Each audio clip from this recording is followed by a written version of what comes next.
It was subtle at first. Just the hum of her voice when I passed her room. A giggle from behind a half-closed door. Sometimes I'd catch her sitting cross-legged on the floor, talking in the animated way kids do with their dolls. I thought nothing of it.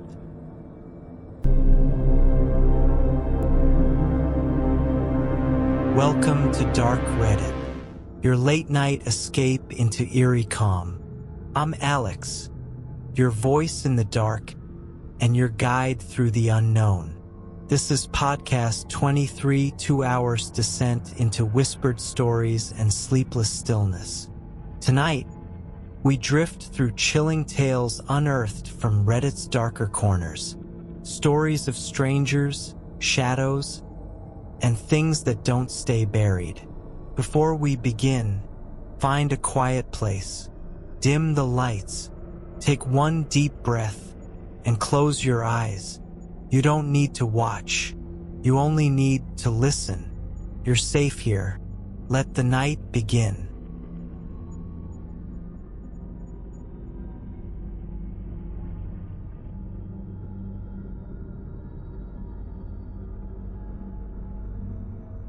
In the early 80s, I lived in Okinawa, Japan, a place where the past and present seemed stitched together with invisible threads. My dad had believed that seeing the world would shape my brother and me into better men, and I have no doubt he was right. Every experience taught me something, even the ones that left me awake and shivering in the middle of the night, especially those. We didn't live on base like most American families. My father wanted us to experience real Japan, so we rented a small house at the top of an enormous hill, tucked into a tiny cul-de-sac. Our house overlooked two things: a sprawling zoo far below and, off to one side, a vast, ancient cemetery. The cemetery was unlike anything I'd ever seen. Hundreds of above-ground crypts sprawled across the hills, big polished stone arcs stacked over square graves, offerings of yen, food, incense, and flowers dotting the shelves carved into the stone. Narrow, crumbling stairways spidered between the crypts, leading deep into the shadowy valleys. Our neighborhood was pure magic to us kids. Jungle thick as a storybook, a zoo full of chattering monkeys just down the hill, and a maze of graves that practically begged us to explore. The local kids dared each other to take the long, broken stairway down into the cemetery at night. I was always the first to accept. Opposite our house lived Mama-san, a sweet elderly woman with a lush garden and a kind smile that could coax even the shyest kid over with her green tea and chocolate banana cookies. She loved us like we were her own grandchildren, and we loved her right back. But one evening, everything changed. Mama-san called me over, just me, asking for a private visit. I felt proud, chosen, and eagerly went, expecting maybe a treat or a secret about her garden.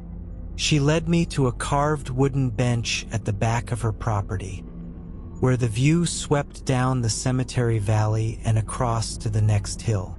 She disappeared briefly, returning with a tray of hot green tea and sweet rice cakes, settling beside me as the sky painted itself in golds and deep crimson. At first, she talked softly, admiring the beauty of the sunset. But her voice dropped when she mentioned the cemetery. She had seen us, me, my brother, the other kids, daring each other to walk down into it after dark. "I must tell you a story," she said, her eyes serious now. "Only for your ears, because you are the oldest. You must understand." And I listened. During the war, Mama-san explained, fear twisted the island into something desperate and tragic. Propaganda warned civilians that American soldiers were monsters, brutal, inhuman devils who would torture and kill without mercy. Terrified, with nowhere to hide, hundreds of Okinawans flung themselves from cliffs, preferring death to capture. I sat frozen as she spoke. I hadn't known. I hadn't understood the real scars the island carried. One woman, Mama-san said, had tried to take her own life along with her 2 children. They jumped together, but somehow, cruelly, she survived. Her children did not. The woman spent her waking days staggering through the cemetery, searching for their unmarked crypt, crying out their names. She never found them. Grief hollowed her out until, at last, she threw herself into the ocean, hoping for release. But it never came. Suicide, Mama-san whispered, had condemned her soul to wander. And wander she did, still searching the graveyard in endless agony. As the sun slid below the horizon, the last light dying, Mama-san squeezed my hand. "She comes at night," she said. "We call her the White Witch." The air grew heavier. The cemetery below blurred into deep black, a few broken lamps flickering feebly along the cracked pathways. I shivered, my tea forgotten. "Look," Mama-san said softly, pointing down into the dark. I didn't want to. Every hair on my arms stood up. But I looked. At first, it seemed like a trick of the eye, a shimmer at the far end of the cemetery, a pale, almost glowing shape. It moved, floated side to side among the crypts, its edges trembling like smoke caught in a breeze. Then I heard it, a low, heartbroken wail, a mother's cry, full of endless, desperate sorrow. It grew louder, a keening sound that cut straight through my chest, wrapping cold fingers around my heart. I wanted to run. Every muscle screamed at me to flee, but Mama-san held my hand gently and said, "Don't be afraid. She does not come here. We are too far."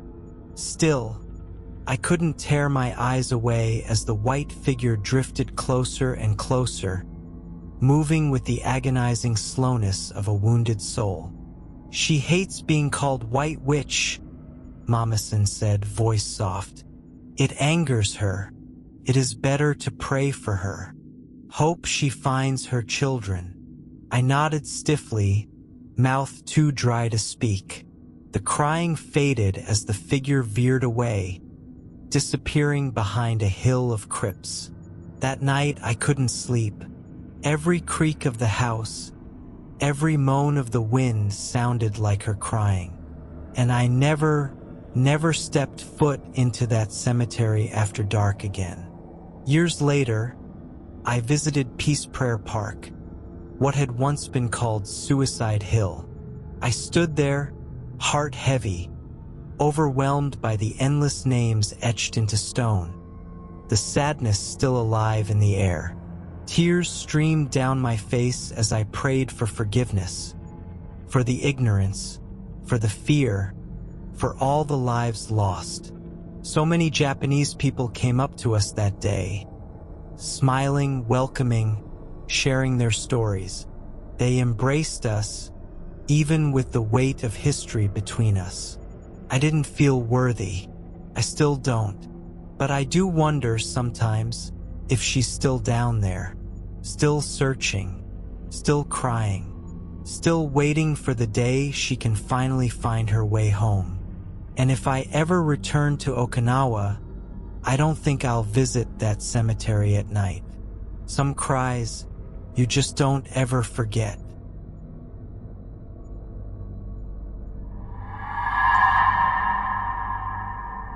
In 2003, I bought my first house, and I was over the moon.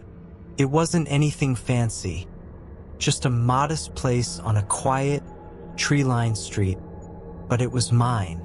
After years of scraping and saving, Finally having my own space felt like stepping into a dream. First, everything was perfect, until the neighbors started talking. It was little things at first. Jokes, I thought. Harmless teasing. Two of my new neighbors, laughing on a warm summer evening, tossed out a line about the ghost in my house. I laughed along with them, pretending I was in on the joke. Ghosts didn't scare me. I'd had a few unexplainable experiences when I was younger, but it had been years. Besides, night terrors and an overactive imagination had always been enough to explain them away. But then it kept happening. Every neighbor I met, every casual conversation, the same thing would slip out. That house, they'd murmur, you know about it, right? Finally, curiosity, or maybe unease, got the better of me.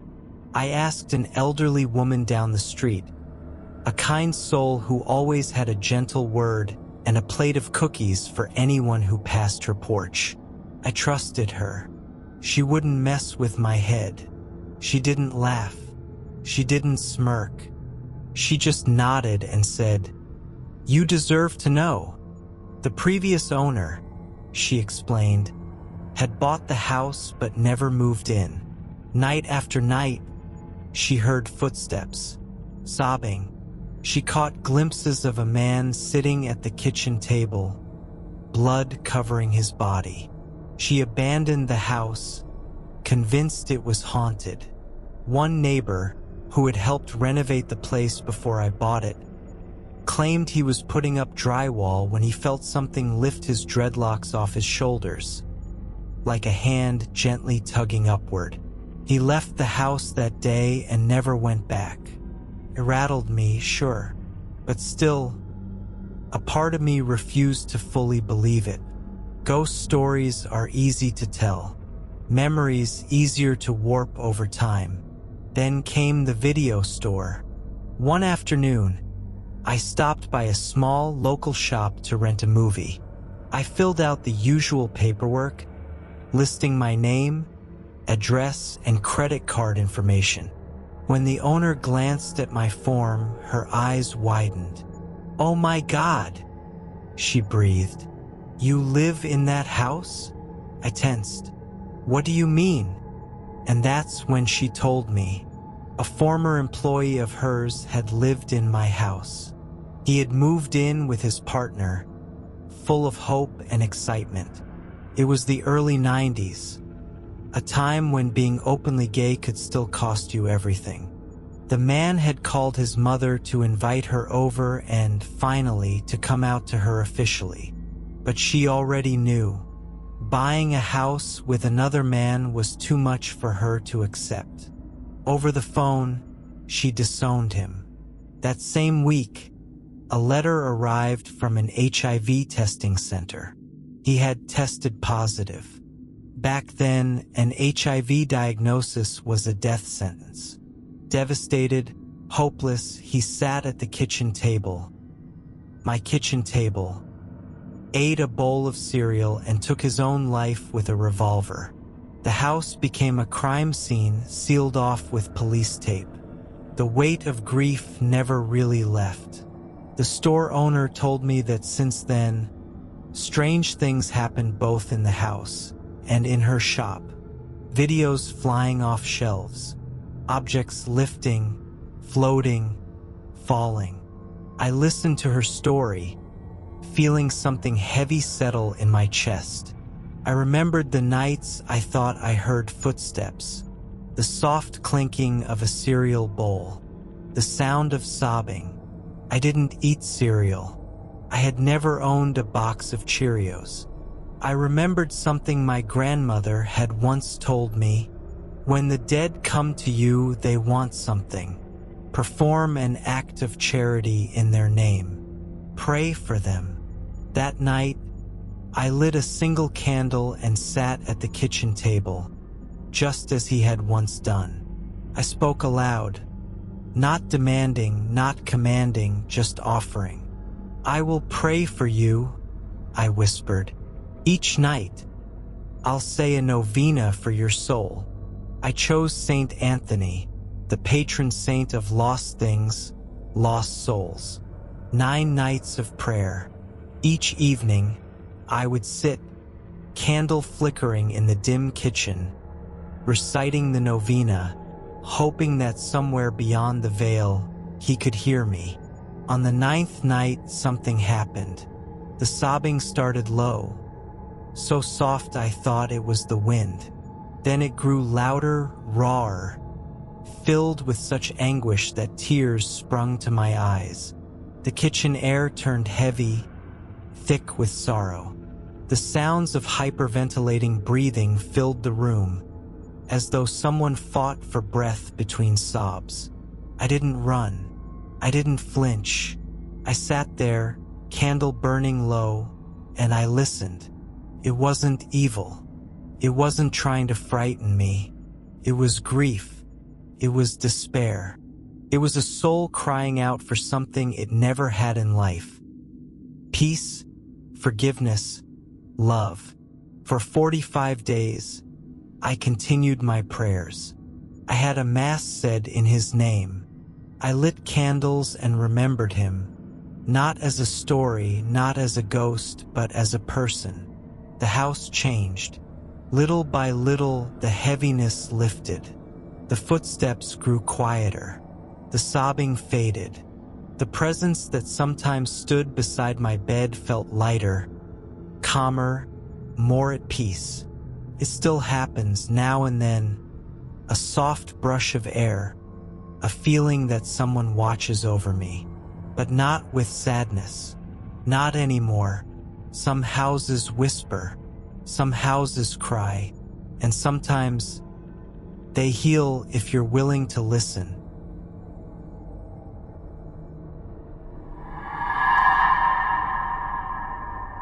I never knew my sister Tina.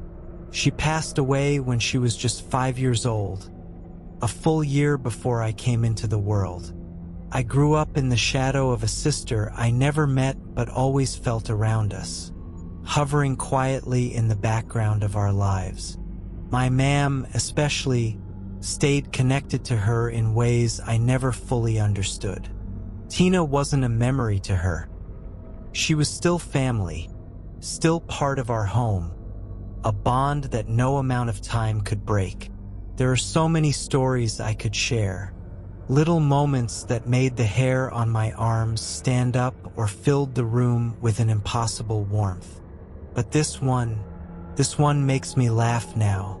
At the time, though, it scared the absolute life out of me.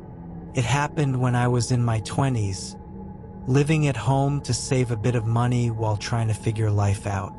Somewhere along the way, I picked up smoking. Not just cigarettes either, the wacky-backy, as my ma'am liked to call it when she was feeling particularly proper. Now my ma'am, God bless her, is fiercely anti-drugs. Always has been.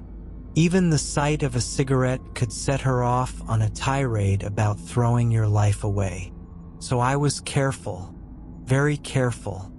I only smoked when she was away, making sure to air out the house, wash my clothes, brush my teeth. Every trick in the book to avoid even the faintest whiff of suspicion, or so I thought. It started with a conversation in the kitchen, a few days after she came home from a weekend trip to visit her sister. I was making a cup of tea, the house quiet except for the gentle hum of the kettle, when she walked in and closed the door behind her. Her face was serious, eyes locked onto me with an intensity that immediately made my stomach drop. I had a dream about Tina, she said. I froze, cup halfway to my mouth. Yeah, I replied carefully, heart thudding hard enough to hear. In the dream, she continued, her voice almost hesitant, Tina told me you were smoking wacky-backy. I laughed, too loud, too fake, and waved it off. Weird dream, ma'am. You know how dreams are. Doesn't mean anything. She nodded slowly but didn't look convinced. Still, she let it drop after a few probing questions I dodged as smoothly as I could. I thought I was safe. I was wrong. 3 nights later, 3:56 a.m. to be exact, I was ripped from sleep by the sound of my bedroom door slamming open. I shot upright, heart hammering, completely disoriented. My ma'am stood in the doorway, her dressing gown flapping around her like wings, face flushed with anger. "You lied to me," she yelled, voice shaking. "Tina came back. She told me you're lying." I blinked at her, still half asleep, mind scrambling to catch up. She marched into the room, hands on her hips, radiating righteous fury. "I can't believe you made me doubt her. My own daughter." There was no way out this time. No jokes, no excuses. So I got up, dragged myself to the kitchen, and put the kettle on. Because if we were going to have a 4 a.m. screaming match, we were bloody well doing it with tea in hand. I confessed everything while she glared at me across the kitchen table. Her disappointment not so much about the smoking, but about the fact that I had dared to question Tina's message. "You don't lie to your sister," she said simply, as though it were the most obvious thing in the world. Even though one of us had been dead for decades. She finished her tea, muttered something about bloody children, and stomped back upstairs to bed, leaving me alone at the kitchen table, blinking under the harsh light. It still makes me laugh when I think about it now. How ridiculous, how impossible it all was. But at the same time, it leaves a small, lingering chill. Because how did she know? I had been so careful. No ash, no smell, no obvious signs. And yet there she was, my big sister, my guardian from another world, watching me screw up and ratting me out to ma'am like it was 1985 all over again. Over the years, I've come to accept that Tina never really left.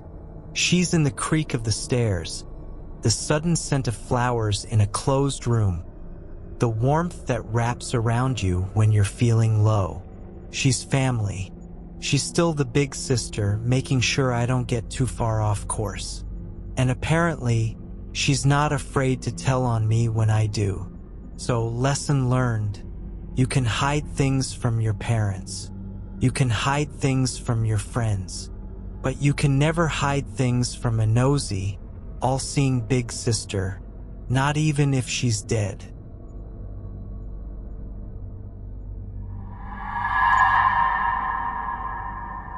There are stories that drift through your life like whispers, barely remembered, half believed. And then there are the ones that stay hidden, locked away so tightly that even the ones who live them can barely bring themselves to speak. This is one of those stories. I was just a little over 2 years old when it happened. I don't remember it, thank God.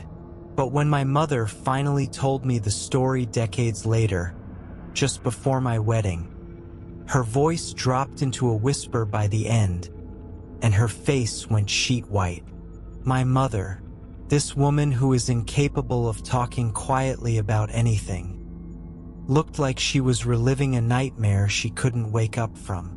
And even without a memory of it, a part of me understood, whatever happened, it was real, and it was terrifying. In 1988, my parents made the decision to leave our cramped flat behind. Victor, my little brother, had just been born, and we needed more space. They found it in the form of a battered old farmhouse way out in the sticks of southern Ohio. 7 acres of overgrown fields, ramshackle buildings, and a house that leaned slightly to one side, like even it wanted to leave. The first time they took me there, I cried so hard my face turned purple. Don't like mean house, ugly house, scary house, mama, over and over. It was completely out of character for me, my mother said. But eventually I stopped, settling in the way kids do when they have no other choice. The house, however, never stopped feeling wrong. There was a locked door at the top of the stairs. Always locked, always cold when you passed by it. The landlord claimed it was because of fire damage, but the son who had helped repair the place said otherwise. Only the kitchen below had burned, and even that was barely patched up. Still, my parents respected the rule. They never pried, never demanded answers. But kids notice things, and sometimes kids are noticed in return. It started with the pond. A lazy little duck pond on the property, maybe 500 yards from the house. One day, while my mother hung laundry and I rolled around in the grass with our Pit Doberman mix, Boss, the world went quiet. Too quiet. Boss snapped first, barking, frantic, running toward the pond, then back to my mother, pleading with his whole body. She turned to see me thrashing in the middle of the pond, where the water would have easily gone over my head. Boss beat her there, dragging me out himself, my tiny body soaked and sputtering. How had I gotten there so fast? How had I gotten to the center without help? No one knew. My mother didn't question it too much then. She just blamed herself, bought a few more gates and playpens, and moved on. But the house wasn't done with us. A few weeks later, she was cooking downstairs, close enough to hear the babies if they stirred. Boss was outside. Victor was asleep in his crib. I was in my playpen upstairs, blocked in by 2 baby gates, the kind that latch so tightly adults curse under their breath trying to open them. 15 minutes. That's all it took. Boss started barking again. Frantic, desperate. When my mother checked, Victor was still asleep, safe in his crib. But I was gone. The baby gates were still latched. The door still shut. The stairs still silent. I was just gone. Boss led her again. This time away from the pond, across the rough dirt road, and into the woods beyond. Nearly 1.5 miles she ran, heart pounding, fear clawing up her throat. The stench hit her first. A wall of rotting meat and something fouler, something unnatural. Hidden among piles of trash and rusted corrugated tin, she found the source. Butchered cattle rotting in secret graves. Our neighbor, it turned out, had been illegally slaughtering cattle to avoid taxes, dumping the remains like yesterday's garbage. She found me in the dead center of that thicket, surrounded by carcasses and buzzing flies, standing still as a stone, just standing there, calm, looking around like I was lost.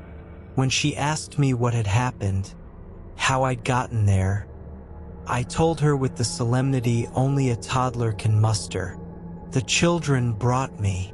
She knelt down, trembling. What children? She demanded, voice breaking. I pointed back toward the house. The ones that live with us, in the room at the top of the stairs. She tried for days to get more from me, but every time she asked, I would just stare at her, mouth shut tight, face blank. I couldn't say more. The house felt different after that. Heavier, like something unseen was sitting on all our chests. Boss never stopped growling at that locked door, and my mother never stopped dreaming of cold little hands beckoning from the shadows at the top of the stairs. We didn't stay much longer. Within months, we moved closer to town. My parents never really talked about the house again, not until I was grown and about to start my own family. Even now, my mother won't speculate on what really happened that day. but she is firm on one thing. There is no way you got out of that house on your own. Someone or something got you out. Sometimes, late at night, I wonder what might have happened if Boss hadn't saved me, if my mother hadn't come running, if I had walked just a little further into the woods, following voices only I could hear. And sometimes I wonder about that locked room and the children who lived there. Maybe it's better I don't remember. Maybe some things are meant to stay forgotten, because I have a terrible feeling whatever those things were, they weren't children at all.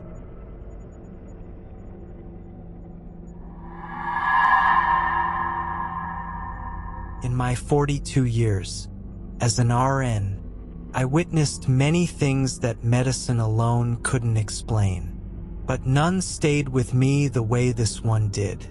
This story begins long ago in a place built not to save but to comfort a small AIDS inpatient unit in the early 1990s. Back then, a diagnosis was almost always a death sentence.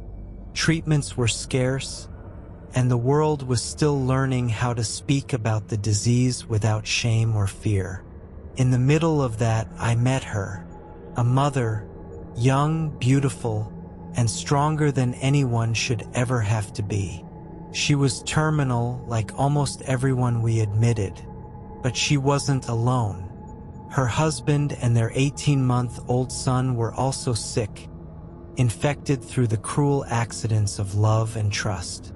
Only their eldest daughter, a bright-eyed 5-year-old, had tested negative.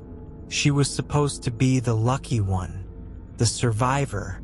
The mother, though racked with illness, fought every day for moments with her little girl. Small pockets of memory that her daughter could carry into a life her mother would never see. I had to give her heavy medications to fight the nausea just so she could share dinner with her daughter after school. Simple meals, simple laughter, a kind of sacred, desperate normalcy. Her mother passed first. The boy followed shortly after. Then the father. One by one, the disease stole them away. The little girl, the one meant to live, went to her grandmother.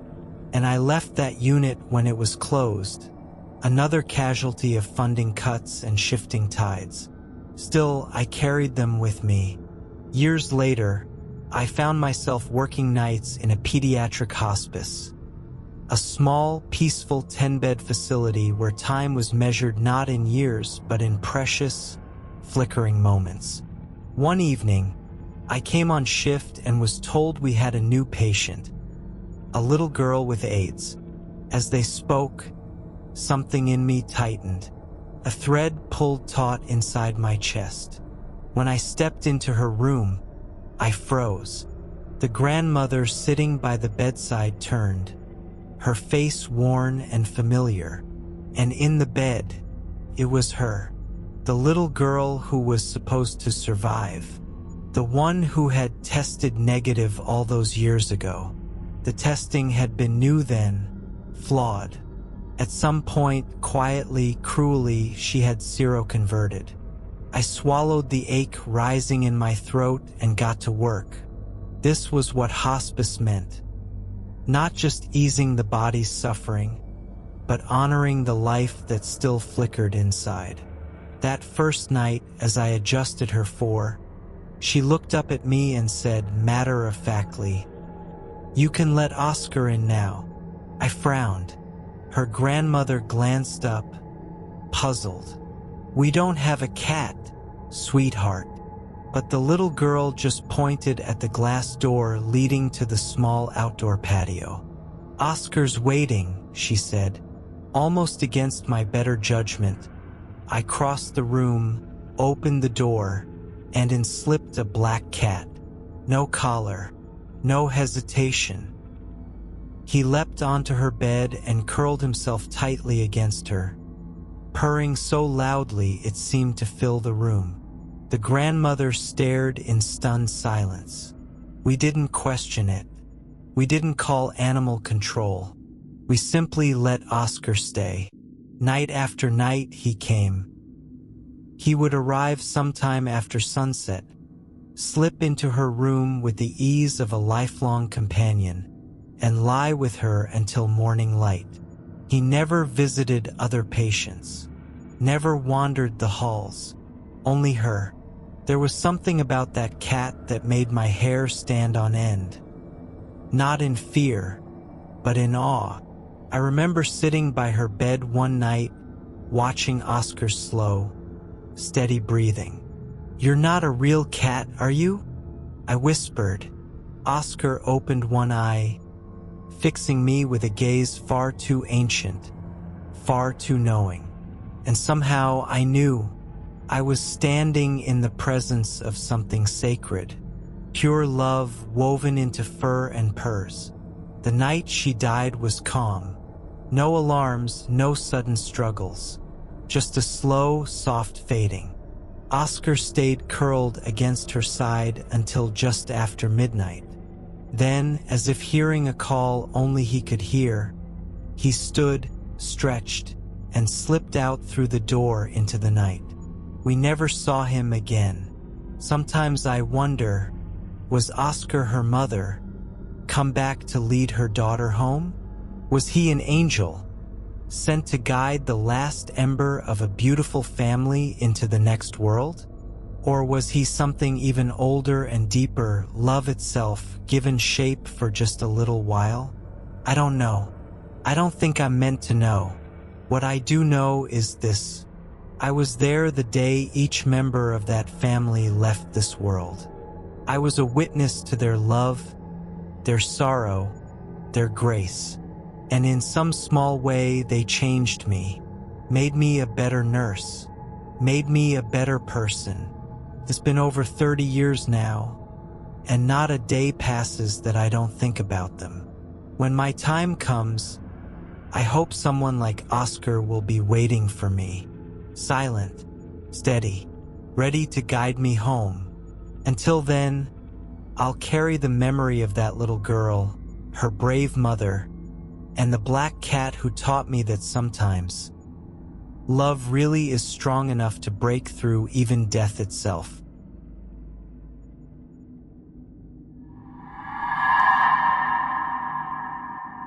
In 2013, my life was in the middle of a quiet upheaval. My wife and I divorced, amicably, thankfully, and set about building separate lives, united still by the one thing we agreed mattered more than anything: our daughter. I moved into a cozy rental in the historic district of our city. A beautiful little house built in 1935, its bones strong, its spirit. Well, I hadn't thought much about that yet. It was a strange time, learning to be a full-time dad half the month, learning to tie ponytails badly, pack lunches with crayon notes, and really listen, to the way small children speak, somewhere between dreams and reality. The house felt welcoming enough at first. High ceilings, hardwood floors, original fixtures. Classic. My daughter had a bedroom tucked in the back of the house, a little nest of pastel colors and stuffed animals. I set up her space as best I could, making it soft, safe, hers. That's when the conversation started. It was subtle at first, just the hum of her voice when I passed her room, a giggle from behind a half-closed door. Sometimes I'd catch her sitting cross-legged on the floor, talking in the animated way kids do with their dolls. I thought nothing of it. One afternoon, though, I found her crouched inside a little closet in the hallway, chattering away. "Who are you talking to, sweetheart?" I asked, crouching down to her level. She looked up at me with all the sincerity only a 3-year-old can muster. "I'm talking to Betty," she said, like it was the most obvious thing in the world.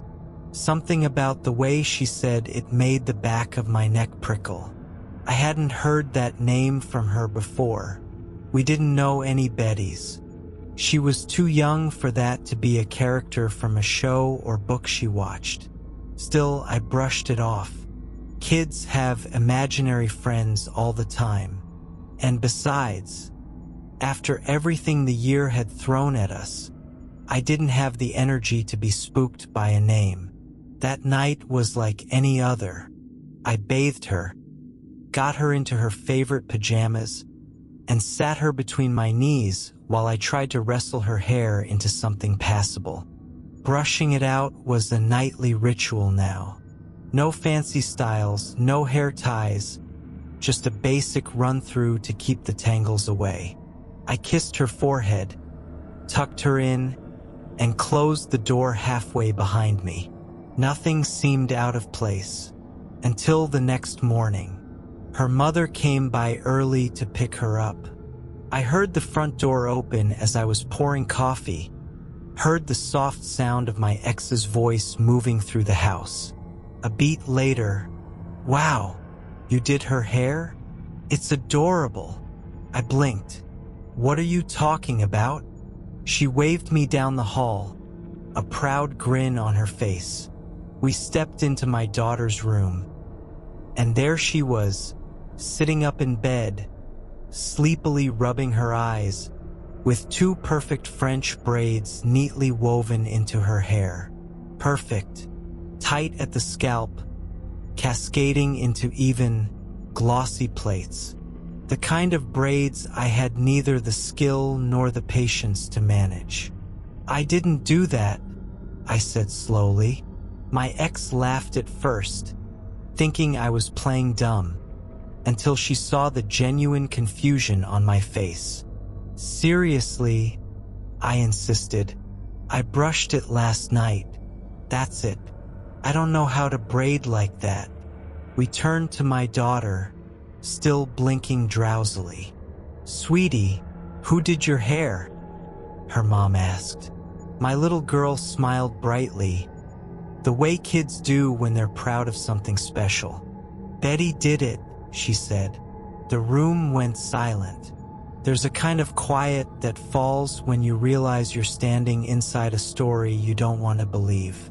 We tried to explain it away. Maybe she had twisted it herself in her sleep. Somehow? Maybe what? A neighbor kid snuck in and braided her hair? No answer made sense. Later that afternoon, I walked through the house slowly, noticing the oldness of it for the first time. The way the floorboards creaked even when no one moved. The way the shadows in the corners seemed a little too deep. I found myself standing outside the closet where I'd first heard her talking to Betty. The door hung slightly ajar, the small space inside lined with old wallpaper, faded and peeling. I reached out, almost without thinking, and gently closed the door. I broke the lease a few weeks later. It was easier than fighting the knot that had formed in my gut, the sense that we were living with a past that hadn't quite moved on. We moved into a newer place, bright, clean, simple. No creaking floors, no deep closets, and no more talk of Betty. Sometimes late at night I wonder, was Betty just an imaginary friend after all? A product of a little girl's vivid mind, needing companionship in a time of transition? Or was she something older? Some trace of another little girl who had once lived in that 1935 house, who had once played and laughed and braided her own hair in front of a dusty mirror. Maybe she saw my daughter and decided to be kind. Maybe it was her way of saying hello and goodbye. I'll never really know. But now, when I see a little girl laughing alone in an empty room, I don't dismiss it so quickly. Sometimes the past lingers, quietly asking to be remembered, if only for a little while.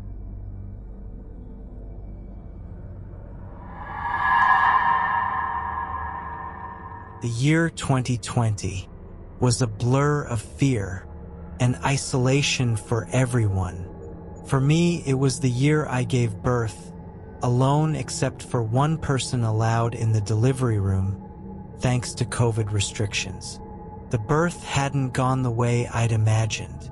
Complications led to an emergency C-section, and my body felt like it had been stitched together with fire and ice. I was exhausted, weak, hurting, and to make matters worse, my daughter's father had to leave for a while to prepare our home for the baby's arrival. It was just me and the baby now in a hospital that seemed too large, too sterile, too silent. I remember thinking, this is how people break down. I was on the edge. Sometime that afternoon, a nurse named Kelly came into my room. She wasn't like the others. There was something immediately warm about her. She introduced herself softly, pulling up a chair near my bed. "I'm just here to keep you company while Dad's away," she said, smiling gently. "I'm not a medical nurse, just comfort." I wanted to cry at how kind she seemed. Because of my C-section and the pain, I couldn't really pick up my baby without help. Normally, a nurse would come in at feeding times, hand me the baby and quickly leave. But Kelly stayed. She would rock the baby gently, hum soft songs, and when the regular nurses came in, she would retreat to the far corner of the room, whispering, "I'll just get out of the way." At first, I thought it was odd that none of them spoke to her. They didn't even glance at her. But I was tired, overwhelmed, and honestly just relieved for the company. For 5 or 6 hours, Kelly stayed by my side. She told me funny stories, encouraged me when I felt like falling apart, even made me laugh when I thought I couldn't. When it was finally time for her to leave, she leaned down, hugged me tightly, and blew a kiss toward my baby before stepping out of the room. "I'll come check on you before my shift's over," she promised with a smile. And just like that, she was gone. That night, my daughter's father returned. I could tell something was wrong the minute he walked in. Something had happened with his mother, and he was carrying that stress with him. I was still upset that he'd been gone so long, but I softened when I realized how heavy his heart was.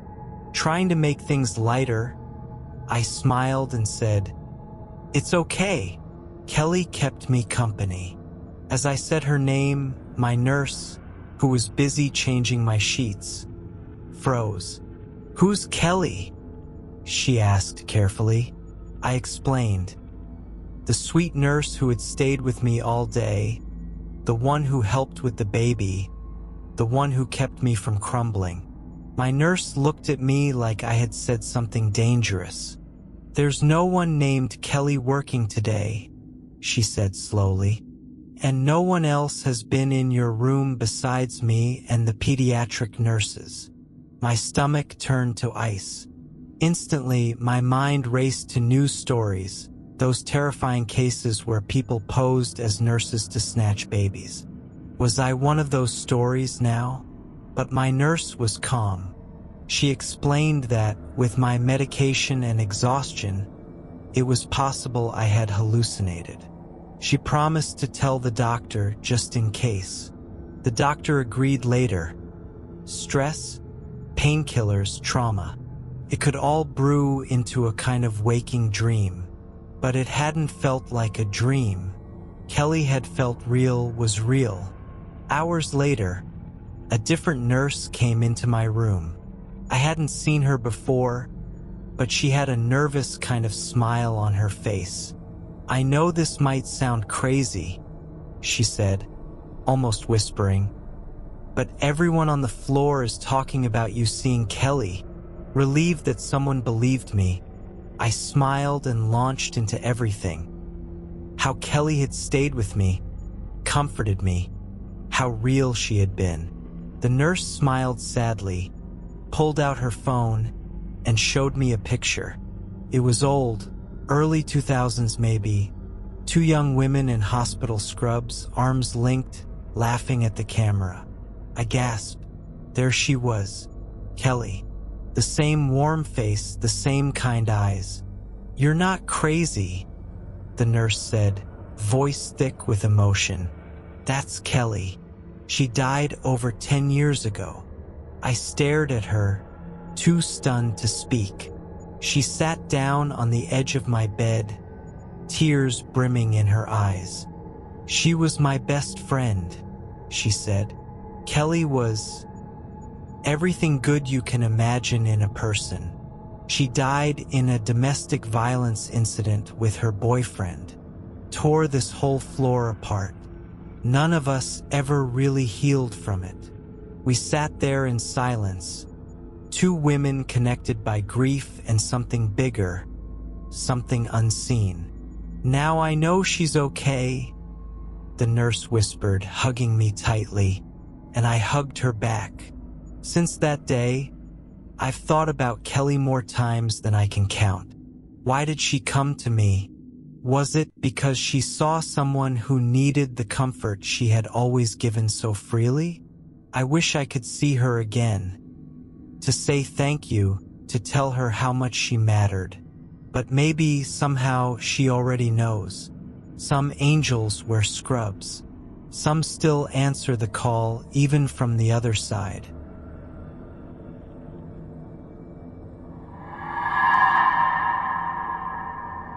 They say, you should never walk through a graveyard at night.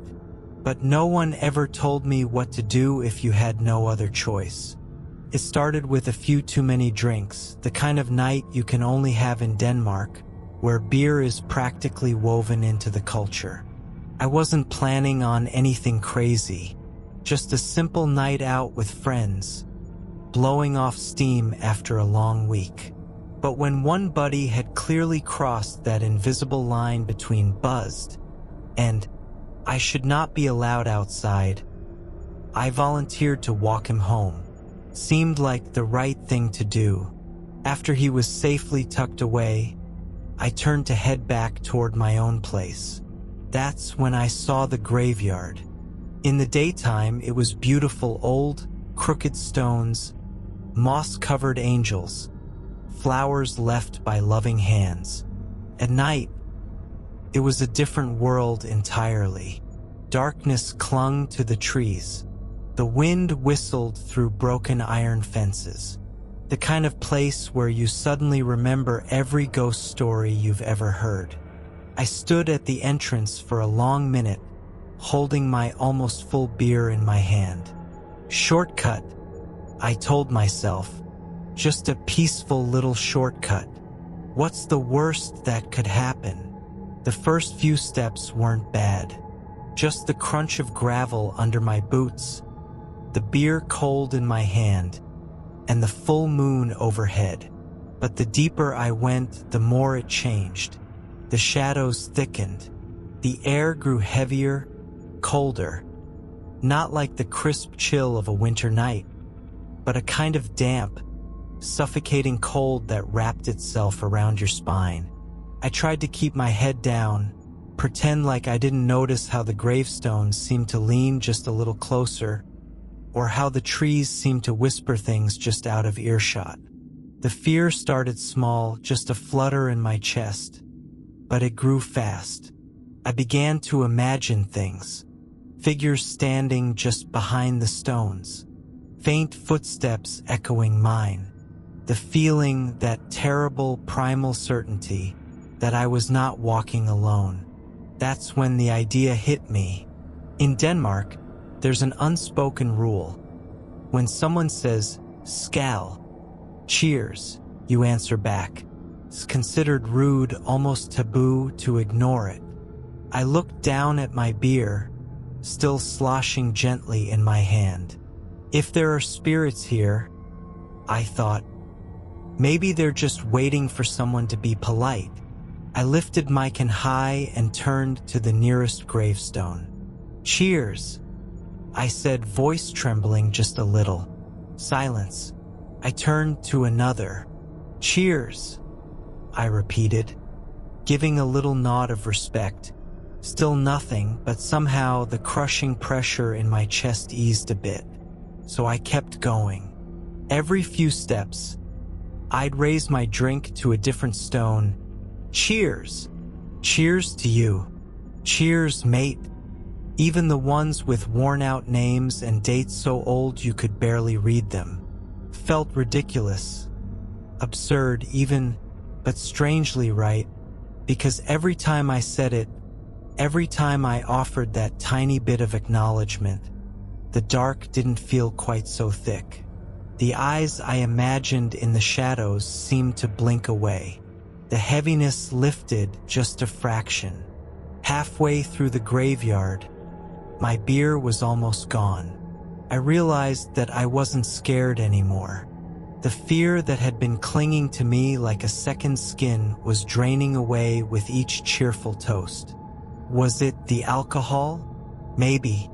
But part of me, the part that still believed in things unseen, wondered if I had stumbled onto something ancient, something the old world knew and never wrote down. A loophole, a trick of manners. If I was busy toasting the dead, maybe they were too busy to bother me, caught in the polite obligation to answer back. Maybe respect was the only currency that mattered here. When the last drops of beer hit my tongue, I realized I had reached the far gate of the graveyard. The world felt lighter on this side. The stars looked a little brighter. I looked back once just to be sure. The stones stood silent and still, bathed in moonlight. No footsteps followed. No cold hands reached out to grab me. Just the whisper of the wind, almost like a laugh. I tipped the empty can in a final salute. "Thanks for the safe passage," I said. I made it home without another incident, buzzing with more than just beer. Part of me wanted to tell someone, anyone, about what happened, but how do you explain that you survived a graveyard at night because you said cheers to the dead? They'd think I was nuts. Maybe I am. But the next time I find myself walking past that graveyard, even in the bright light of day, I make a little nod toward the stones, just in case. Because in Denmark, it's rude not to say cheers back, and the dead, it seems, are no exception. Some places demand fear, others demand respect, and some just want to be remembered.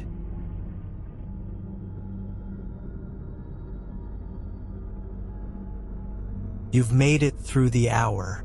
The stories are over now, and the night is quiet again. Let the silence soothe you. Whatever followed you from the tales, leave it here. You're safe, you're calm, and you're already drifting deeper into rest. If you enjoyed these stories, consider subscribing to Dark Reddit for more nightly chills. Until next time, sleep well.